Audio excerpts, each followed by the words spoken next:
They say some secrets are better left buried.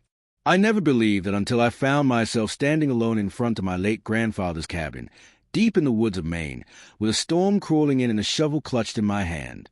What I unearthed beneath that cabin floor didn't just change the way I saw my family. It shattered the line between the living and the dead. It started with a letter, a yellowed envelope, brittle and faintly smelling of mold, tucked in the back of a dusty old toolbox I found in Grandpa's shed. He'd been dead for 6 years, but the letter was addressed to me, and it only had 5 words: dig beneath the bedroom floor. When Grandpa died, he left the cabin to me. It was unexpected. He had 3 children and 9 grandchildren, yet I was the one who inherited the rotting wooden house nestled in the pines like a forgotten grave marker. I was only 17 then. The lawyer said Grandpa had made the decision specifically and privately. No one else in the family seemed to mind. The cabin, after all, was old and falling apart, more of a burden than a blessing. I stayed away. 4 years. Life moved on. College, work, relationships, and then the breakup. Everything came undone. That's when I thought of the cabin. A quiet place. Isolated. Maybe the kind of solitude I needed to put my head back together. The woods were exactly how I remembered them. Silent and dense, their towering trees leaning in like they had secrets to whisper. The gravel road leading up to the cabin had nearly vanished, swallowed by moss and time. When I pushed open the front door, the creaking was so loud it startled a crow into flight. Dust hung in the air like fog. Furniture was still there. The armchair where Grandpa used to sit and smoke his pipe, the rusted stove, the warped bookshelf with his hunting magazines. Everything frozen in time. The place had a strange smell. Not decay, exactly, but something musty, like wet paper and old iron. That night, while exploring the shed out back, I stumbled upon the letter. The toolbox was wedged behind a stack of firewood. Inside were screwdrivers, bent nails, and a sealed envelope with my name on it in his shaky, angular handwriting. I hesitated, turning it over in my hands. Then I tore it open. No greeting, no goodbye, just 5 simple, chilling words. Dig beneath the bedroom floor. My heart thudded. This had to be a joke. A prank? But Grandpa wasn't a man known for humor. He was stern, serious. A war vet. Never liked small talk. I didn't sleep much that night. Every creak in the wood, every gust of wind outside felt like a whisper in my ear.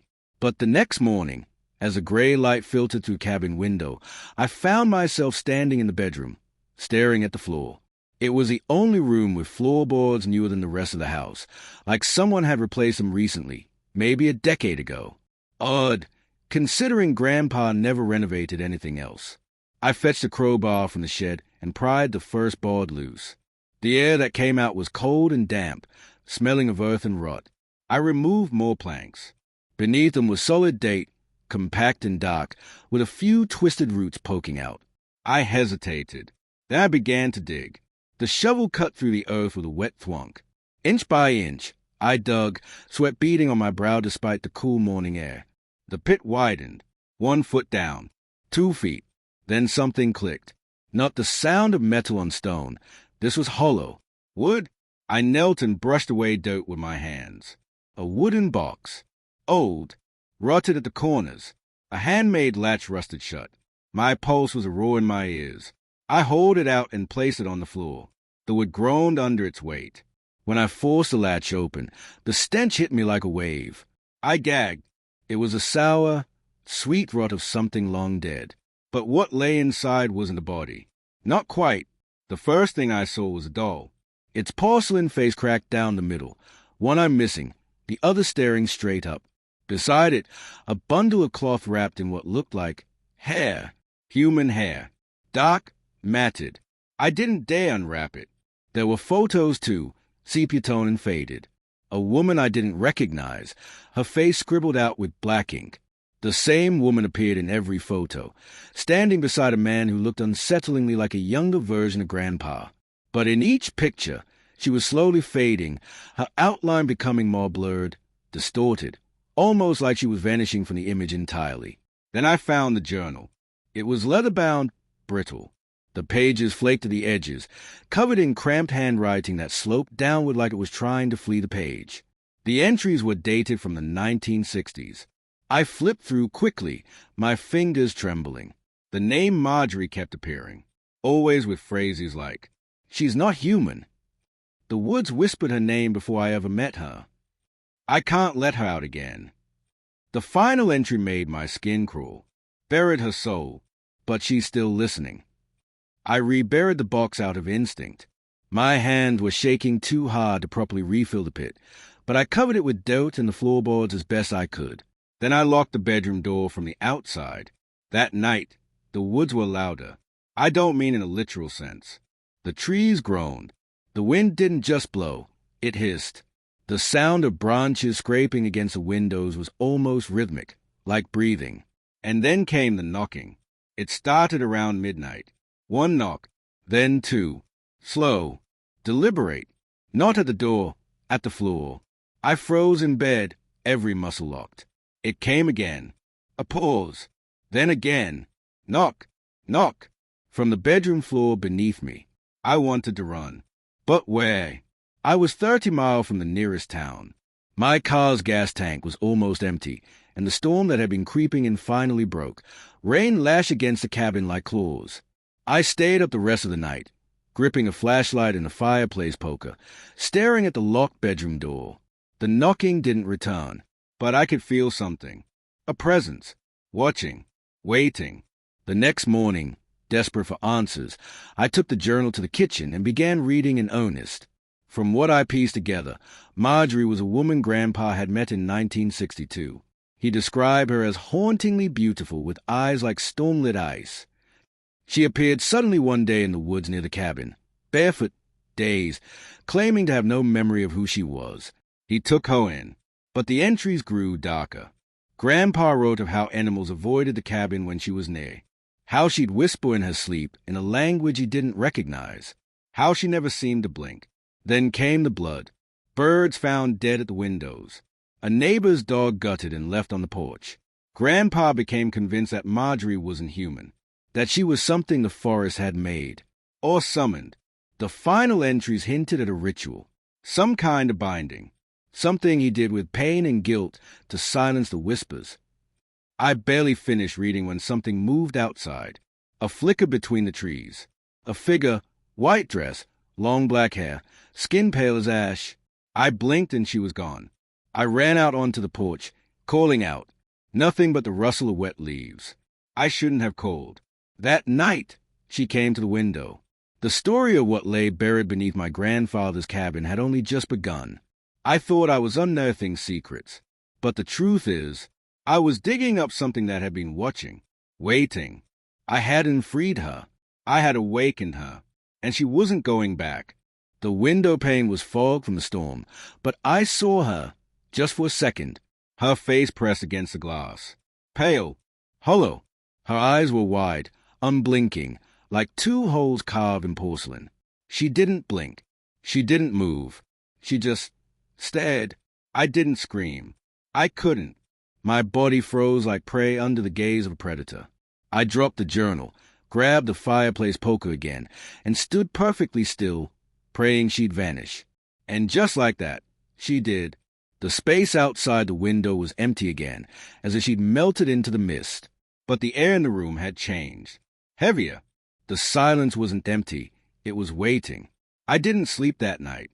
I turned every light in the cabin on. I barricaded the bedroom door.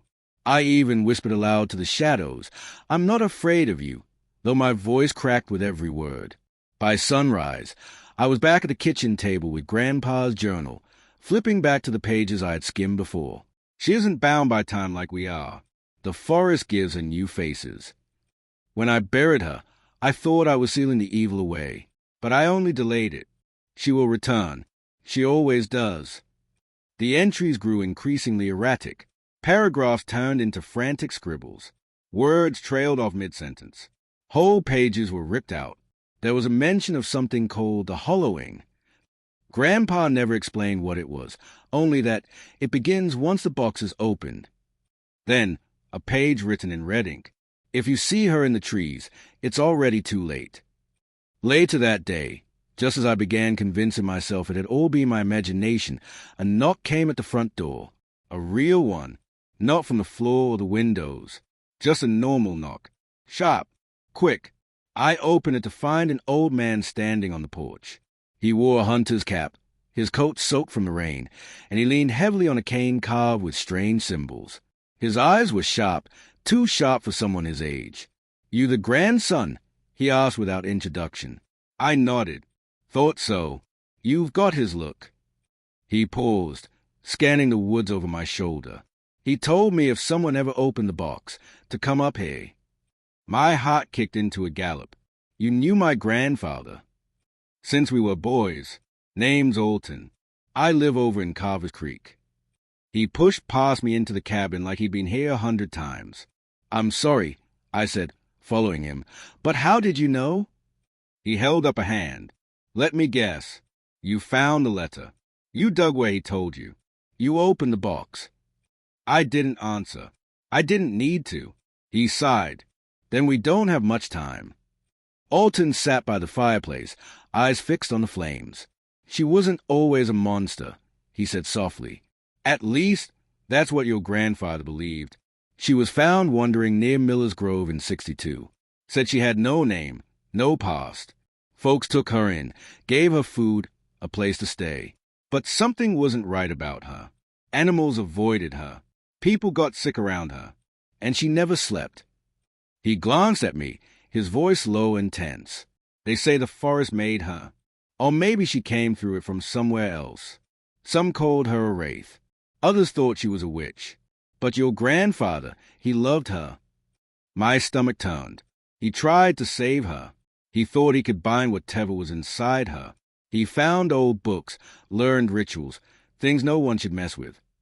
I remembered the journal's last entry. Buried her soul. "He bound her to this place," Alton said, "to the earth beneath this cabin. The box is her anchor. So long as it stays buried and sealed, she stays asleep." I didn't know. I whispered. "You weren't supposed to." The whispering hour. That night, the woods came alive. Wind slammed against the walls. Shadows stretched longer than they should have. And then came the whispers. At first, I thought it was the trees. But they were too close. Too clear.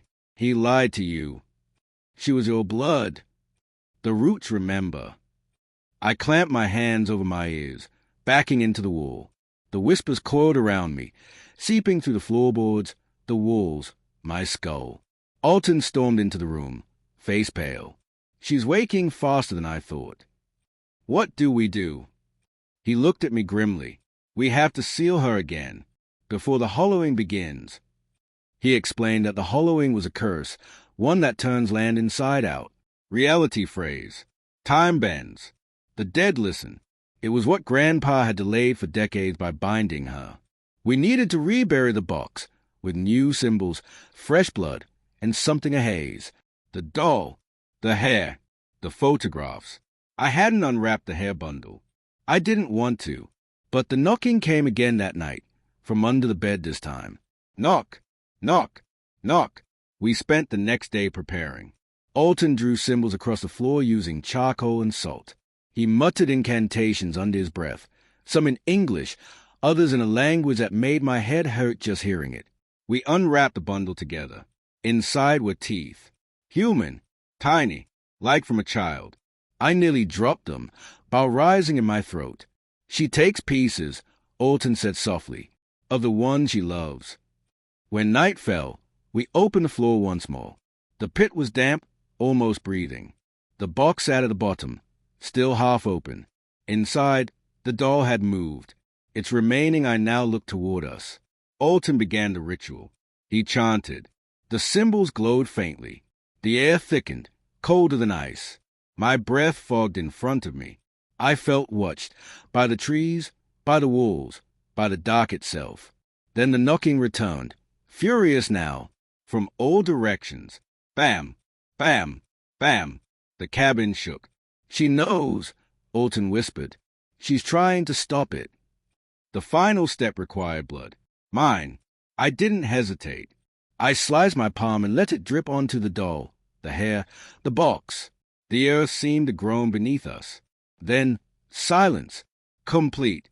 The next morning, the forest was still again. No wind, no whispers, no strange figures in the trees. Alton left before dawn, saying he'd return in 3 days to check on me. He warned me not to leave. Not yet. The seal needed time to settle. I sat on the porch, staring at the woods, and that's when I noticed a photograph. One I didn't remember seeing before. It had been slipped under the door. I picked it up with trembling fingers. It showed me, standing beside the cabin, smiling. But the figure beside me wasn't Alton, and it wasn't Grandpa. It was her. Even buried, her influence lingers. Even sealed, she is not silent. And now, I carry her mark. The photograph haunted me. There I was, standing in front of the cabin, plain as day, but not alone. She stood beside me, Marjorie, her eyes black voids, her face pale and smiling, with her long dark hair spilling over her shoulders like roots twisting through the soil. But I had never taken that picture, never posed for it. Someone, or something, had. I burned the photograph in the fireplace, but the image stayed in my mind, seared behind my eyelids like a brand. From that moment, I understood what Alton meant. The hollowing had begun. It started subtly. The sound of the woods changed first. What once sounded like wind through pine needles now echoed with something deeper, almost like breathing. The birds stopped singing. Even the insects seemed to vanish. It was too quiet. The second day after the ritual, I noticed the trees. They were closer. I know how insane that sounds, but I'd grown up walking these woods. The tree line outside the cabin had always been about 20 feet from the porch. But now, they pressed right up against the steps, like the forest was inching forward, watching, listening. Inside, the walls felt wrong. Rooms subtly shifted in size. The bedroom door that had always opened outward now swung in. Furniture rearranged itself overnight, though I lived alone. And sometimes I'd hear my name, just a whisper, beneath the floorboards. That night, I found muddy footprints in the hallway.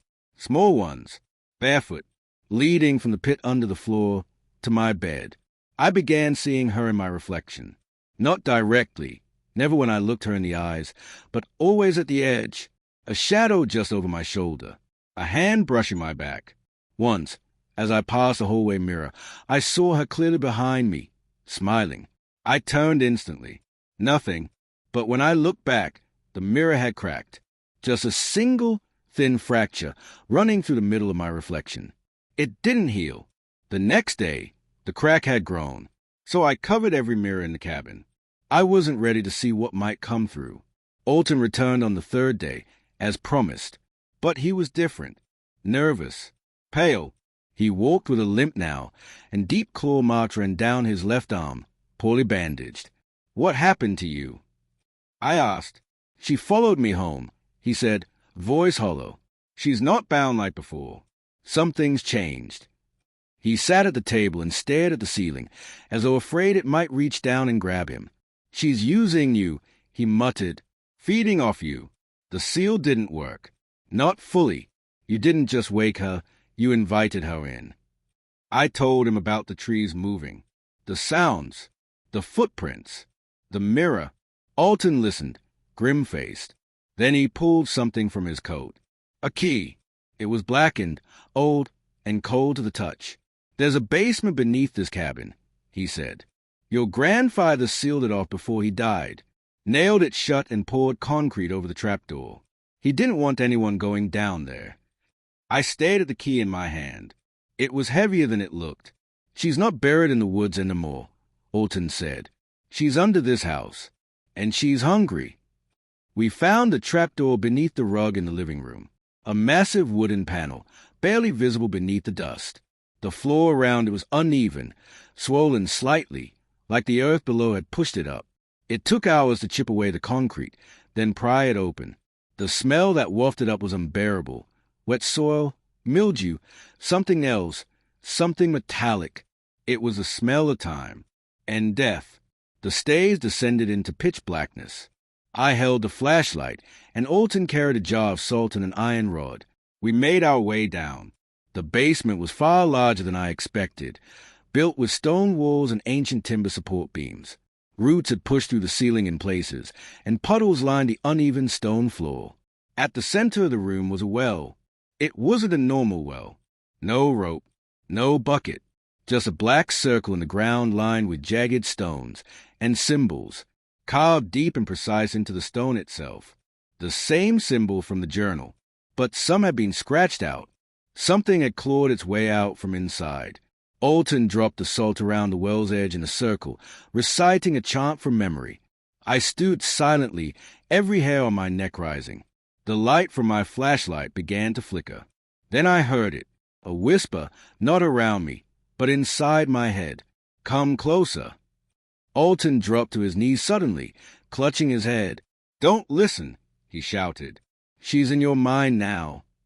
I stepped back, but the pull was intense. Something was dragging at my thoughts, like a hook buried behind my eyes. My flashlight died. Complete darkness. Then the screaming began. Not mine. Not Alton's. Children. Hundreds of voices, crying from the bottom of the well. Begging. Pleading. Their screams merged into one long, inhuman wail that rose from below and filled the entire basement. I dropped the flashlight and grabbed Alton's arm. He was still on the ground, writhing, bleeding from the nose. I pulled him up, and together we fled back up the stairs. The moment we closed the trapdoor, the sound stopped. Silence, but we both knew it wasn't over. Back upstairs, Alton collapsed on the couch, his eyes glassy. I searched the cabin for answers. I tore through drawers, bookshelves, storage trunks. I pulled open a panel behind the fireplace, and inside, I found it. A book bound in bark, tied with hair, pages made of stretch leather. It smelled like the basement, like old earth and rut. Inside were drawings, ritual circles, maps of the land, and pages written in the same language I had seen in the journal. But one phrase was written in English. To undo the hollowing, one must enter it. I brought it to Alton, but he was already shaking his head. "No, absolutely not." "What does it mean?" "It means you go in," he said, voice trembling, "into her realm, the space she's carved out. But once you enter, you may not come back." That night, the hollowing opened. I woke at 3:03 a.m. to the sound of the trees, whispering. Not rustling, not creaking, whispering my name. Outside the window, the forest glowed faintly, like the moonlight had turned silver blue. Shapes moved between the trunks, shifting too smoothly to be human. And in the center of the clearing stood her, Marjorie. She lifted a hand, not in threat, but invitation. I felt my legs move. I didn't wake Alton. I didn't grab a weapon. I stepped outside barefoot, and the cold grass burned my skin. Every breath I took left frost on my lips. The forest opened as I approached, the trees bending, curving, forming an arched path of bone-white bark. Behind me, the cabin disappeared. Before me, her world waited. I stepped into the woods, and the forest swallowed me whole. Behind me, the cabin vanished like smoke. The trees shifted and leaned, forming a narrow corridor of silver-gray trunks that twisted unnaturally toward the sky. The air had changed. It was thicker here, electric with a cold that numbed my breath and slowed my steps. This was not the forest I knew.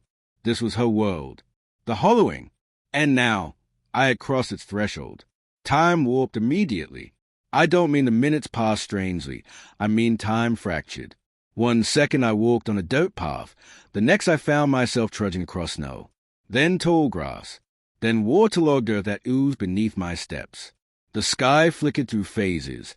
Dawn, dusk, midnight, as though the heavens couldn't decide what hour it should be. There was no sun, no moon, only a dull glow that pulsed like a heartbeat through the trees. I saw pieces of the past. As I passed a gnarled oak, I saw my grandfather, younger, healthier, standing there with a woman beside him, Marjorie. But when I blinked, they were gone. The tree was dead and hollowed out, charred at the roots. Her world was a mirror of ours, warped and frayed. A reflection caught mid-chatter. I followed the path as it narrowed. The forest thickened around me, bark like veins, trees weeping sap the color of old blood. Whispers buzzed like flies in my ears, looping familiar voices. My mother, my ex, even Grandpa. Then I saw them. Children, standing still among the trees. There were 6 of them, maybe more, all barefoot, pale, their eyes dark and bottomless. One of them held a stuffed rabbit with no head. Another dragged a broken toy car across the mud. Their lips moved but made no sound. I took a step forward. The closest child turned her head slowly and stared directly at me. Then she smiled. Her jaw opened wider than it should have, unhinged like a snake, and a wet, distorted voice poured out from deep inside her. "You opened the box." I staggered back, but the children didn't follow. They simply faded into the woods, as if they were never really there. Or perhaps they still were, waiting behind the bark, beneath the moss, inside the roots. Eventually, I came upon a clearing. In its center stood a tree taller than any I'd ever seen. Black bark, bleeding sap, its limbs twisting into the sky like skeletal fingers. The ground around it was littered with bones and teeth. Hundreds of teeth. Human, child-sized, and hanging from the branches were dolls.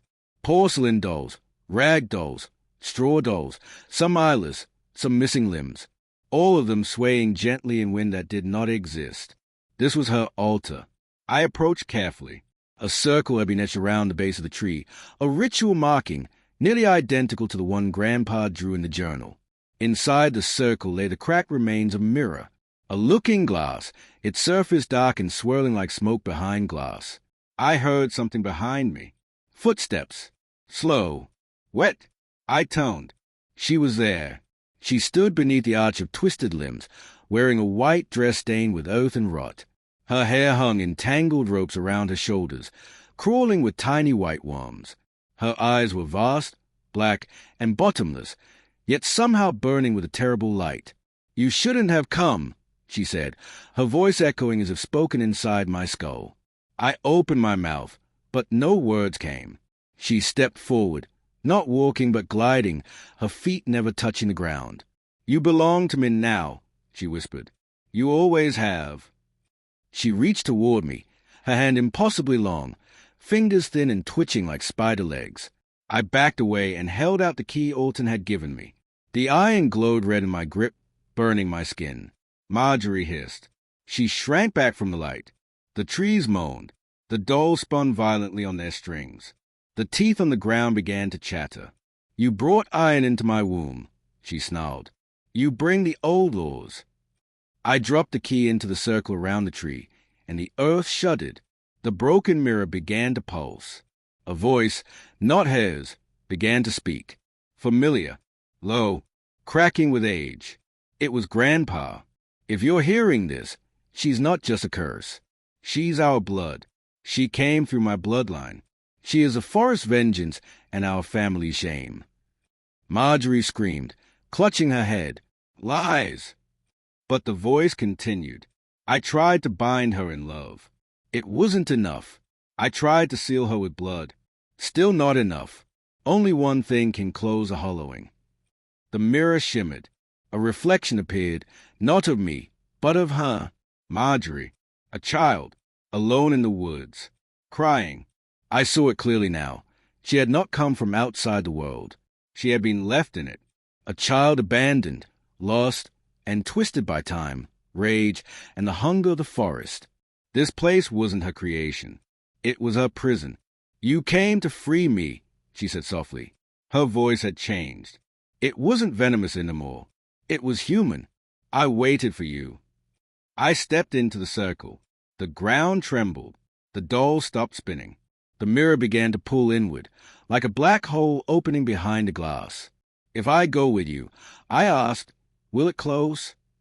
"Yes," she whispered, "but I won't come back, will I?" She said nothing. I turned the iron key in my hand. It had cooled now, heavy, silent. "I'm not like my grandfather," I said. "I won't run." She reached out her hand. This time, I took it. When I took her hand, I expected pain. I expected to be pulled screaming into the depths of the hollowing, consumed by the wrath of being twisted by time, grief, and something darker. But instead, I felt warmth. Not human warmth. No. It was like the deep heat of the earth just beneath the surface, where old things sleep and older things wait. Her skin felt like damp moss and bone, fragile, but ancient. She didn't speak. Neither did I. Together, we stepped into the mirror, and the forest swallowed us whole. Beyond the mirror, there was no path, no trees, no sound, only white. A vast, fog-covered field stretched endlessly in all directions. Floating islands of memory hovered around us. Flickers of the cabin, my grandfather's voice, Marjorie as a child laughing, weeping, bleeding. The air pulsed. This place, this core, was made of emotion, memory, regret. Every step I took echoed with whispers of the past. You were supposed to protect her. He lied to save himself. You opened the door. Now you must close it. Marjorie moved ahead, barefoot across the empty white, toward a massive tree at the center of everything. Its bark was black. Its roots stretched across the sky like cracks in a mirror. This was a heartwood, the source of the hollowing, and buried within it was the truth. Marjorie stopped before the tree. She placed a hand on its trunk, and instantly the bark peeled away, revealing a hollow cavity. Inside was a skeleton, small, child-sized, dressed in rotted cloth, a faded ribbon in its hair. She looked at me then, her eyes no longer black, but gray and glassy. This was me, she said, the first me, before the forest claimed me. I couldn't speak. I could barely breathe. I died alone, forgotten. My blood soaked the soil. The roots drank it in. The forest mourned me, and then it remade me. I realize now that Marjorie wasn't evil. She wasn't born of malice. She was born of pain, of abandonment, of being left behind by the people who were supposed to love her. My grandfather, he hadn't bound a monster. He had tried to cage a ghost who only wanted to be remembered. I can't stay like this, she whispered. The longer I live, the more the hollowing grows. The forest is cracking. Time is unraveling. She stepped back from the tree. You can end it. How? I asked. She pointed to the roots. Burn them, all of them, with your blood, with the last blood of the line that forgot me. I hesitated. My blood, the final sacrifice. Will you be free? I asked. She didn't answer. She only turned away, facing the fog as if already preparing to fade.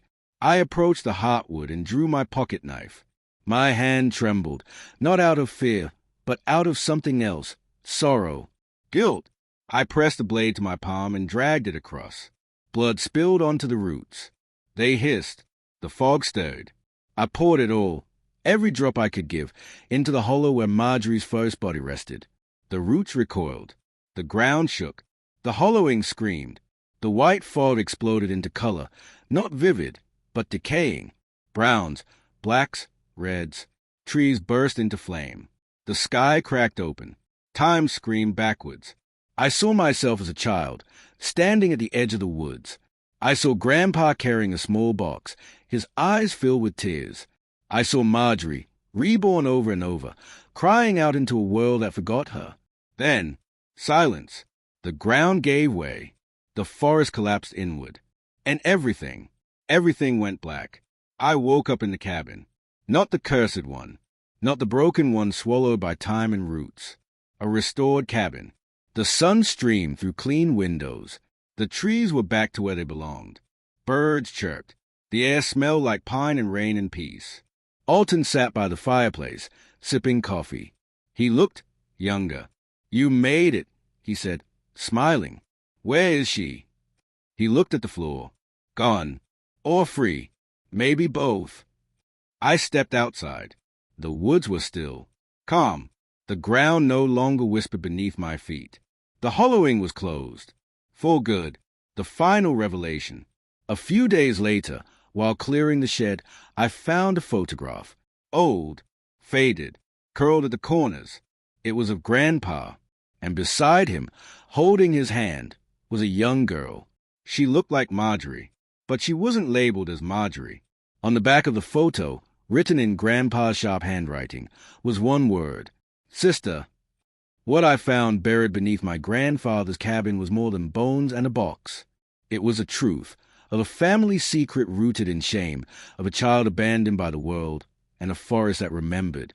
Not all ghosts seek revenge. Some just want to be known. Some just want someone to say, "I remember you."